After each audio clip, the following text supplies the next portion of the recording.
What's up, tribe? How you guys doing? Go ahead and hit that subscribe button. I hope you like this video. This is Young, Famous, and African, Season 2, Episode 4. So, listen, let me say this before we go into Episode 4. I forgot something really important from Episode 3. My bad, my apologies. But Lewis, okay? Boulain said that Lewis was lying. She said this event that he's talking about, it never happened. She doesn't know anything about it, and that he is a liar, and she can't wait to address him about the lies he's telling. Lewis was talking about wanting to be a daddy and how basically he is just looking for the perfect woman to carry his child. He don't want her to have nothing to do with it. He don't want her to be a part of their life. He just wants him and his baby, and that women keep inboxing him, but they're not the right caliber. So I don't know. Lewis got some stuff with him. We're gonna get to Lewis. Okay. So this episode starts off with Annie. Boulain has invited Annie out on the boat for the day. She said, "Listen, I really want to talk to Miss Annie and see what's going on." So she asked Annie, "Listen, what's going on between you and Swanky? Because this whole situation is just, Annie said, "Listen, I haven't spoken on it yet." And she said, "Yeah, neither has Swanky, but it's creating a rift in the group, and we need to know what's going on. Like, we really, need to know what's going on." So Annie says basically what happened was her and Swanky were supposed to be planning an event together in Lagos. They were going to do it together. They were going to co-host it. She said, "We stayed up all night planning this event." She said, and then Swanky comes back to her. This is her version of the story, is that Swanky comes back to her and says, "Hey, I don't think we should do the event. Like, this isn't going to be good. I don't think we should do it." She said, and the next thing she know, Swanky's doing the event. And of course, those pictures were all, I remember those pictures posted on his social media because I follow Swanky because y'all know I love me some Swanky. And so Boulain was correct. Boulain said, "Wait a minute. That is totally different from the story that Swanky told me. So this goes deeper. What happened first?" And that was my question too. Because I think two things can be true at the same time. I think that this situation from Annie's perspective could be the problem. But I also believe what Swanky said, that he overheard her talking some ish about him. And what, in my mind, what I was thinking was they probably happened around the same time. And maybe that's why Swanky pulled out of the event, because he found out that Annie was talking ish about him, right? Well, come to find out, I was somewhat correct. I was somewhat on point. We'll get to that when we'll get to the clarification of the situation. Now, also, Boulain also invited Zari, because she said, "Listen, I don't know what the issue is between Zari and Annie, but we need to go ahead and resolve it so we can all just move along, right?" So, of course, Annie was like, "Ain't nobody tell me, and I wish somebody had told me that this is what the situation was going to be, because I didn't know this is what the situation was going to be." But they actually went out on the boat, and they actually, for the most part, got along. I feel like, I mean, they did talk about what happened last year. What they started talking about how they didn't like, they were side-eyeing Connie. They were like, they didn't appreciate what Connie did at the event where she, called out Annie and did that in front of everybody. They didn't appreciate, Zari said, "Listen, me and Connie, we were friends one minute, the next minute we not. Like, she got a whole lot of ish with her, and you got to keep your eye on her. Like, you can't 100% trust her because she always got something going on." And Annie was like, "Yeah, I really do feel like, as my friend, I feel like she didn't really have my back." And then Zari said, "I didn't feel like she had my back last year when we fell out, when me and you would get into it, and I feel like she just sat back and let it happen." So it sort of turned into a "we don't like Connie fest" type of thing. And Boulain already don't like her, so it wasn't nothing for her to say. Now, while this is going on, Swanky, Nadia, Kaylee, and Connie are meeting up for lunch at a restaurant that hasn't even opened yet. They're getting like a sneak peek situation. And Swanky gives a little more information about what happened, because they tell Swanky what was it?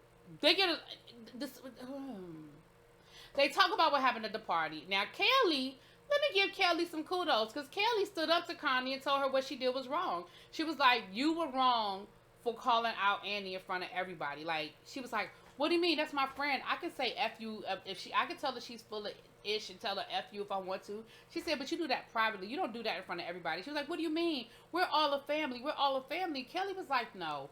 You pull her to the side. You have a one-on-one conversation. Like, you don't share that information. That is not, you don't put that information out. Um. So, so the other thing that happened was Annie shared with them the voice note that um Swanky has sent to Annie. Now, Annie, I think you put in 2110. Now, you know Swanky way better than I do, obviously. Y'all were friends in real life, and he a friend in my head, okay? But I feel like he was sincere. Now, Annie was like, he wasn't real. Those tears weren't real. I know my friend. And that wasn't real. But I think he was. I think he was sincere.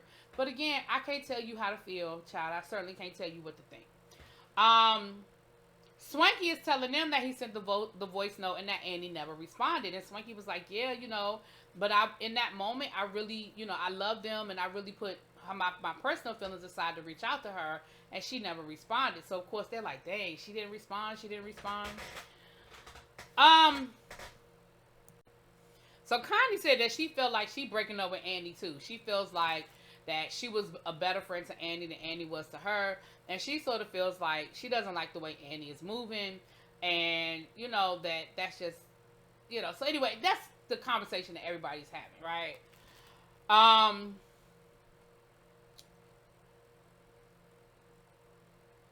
Annie and Tubaba host a dinner.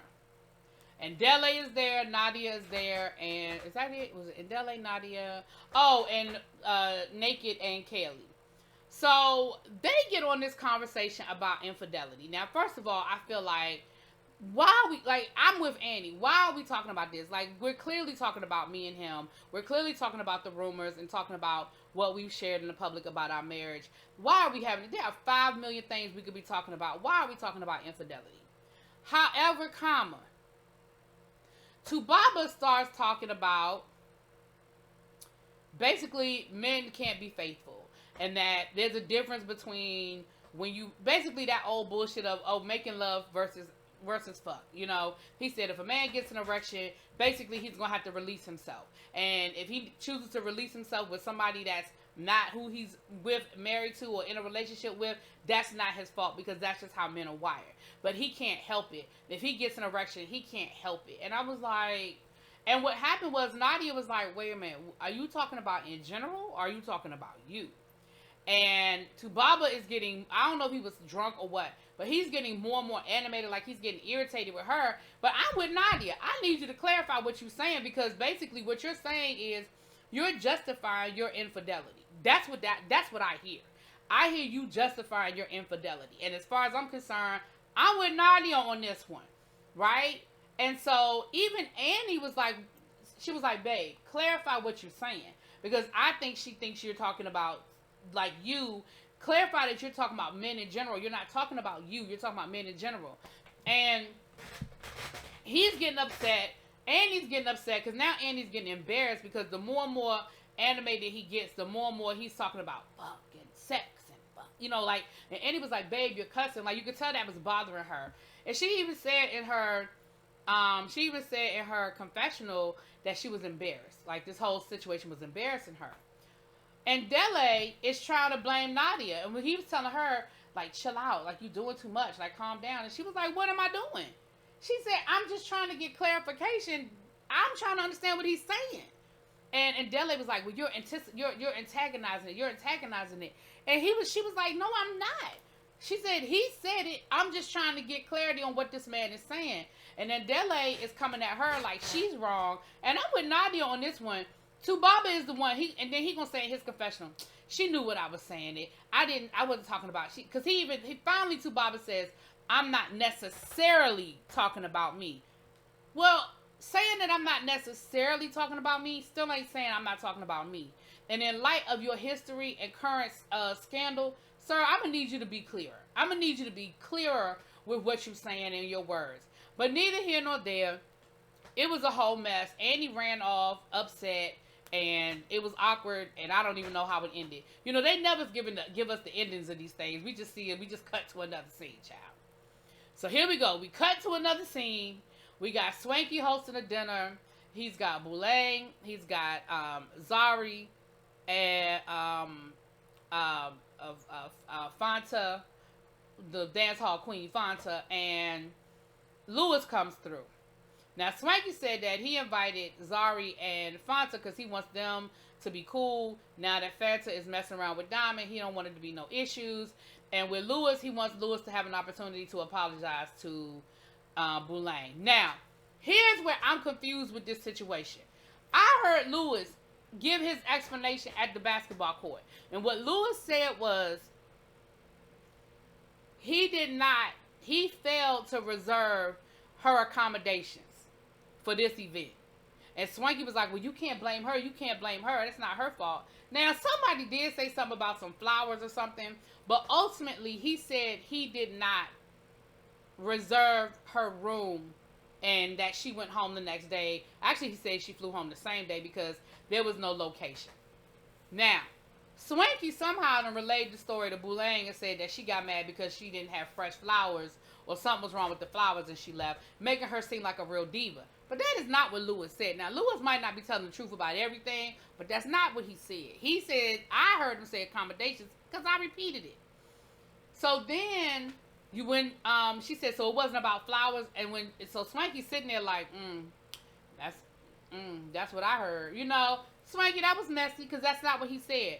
But then, even when he repeated the story, now he's talking about the fact that it was raining and he had to change locations. But in his confessional, he said he didn't confirm the hotel reservations. It's a whole mess. And I do think Lewis ain't telling the whole truth. But Swanky, you was messy by relaying something about some flowers, and that's not even the main part of this story, okay?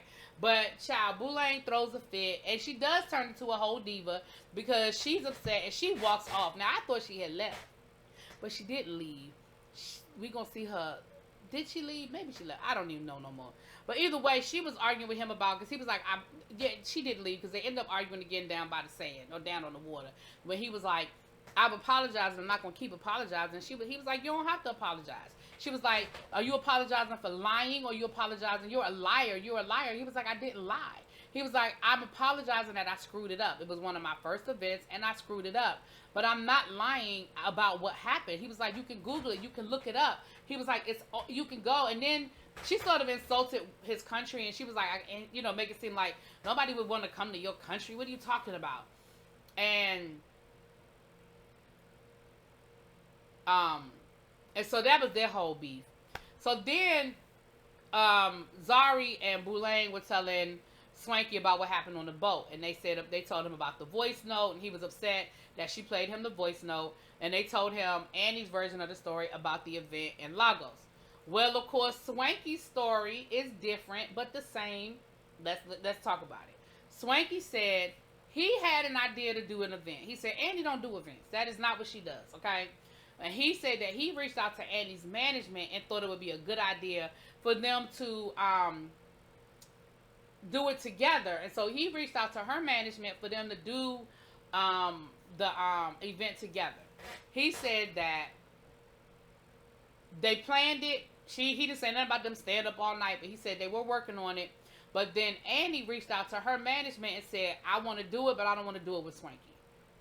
And the management was like, well, you can't do that. Like, you can't do it with Swanky. You can't cut Swanky out. It was his idea. He brought it to us.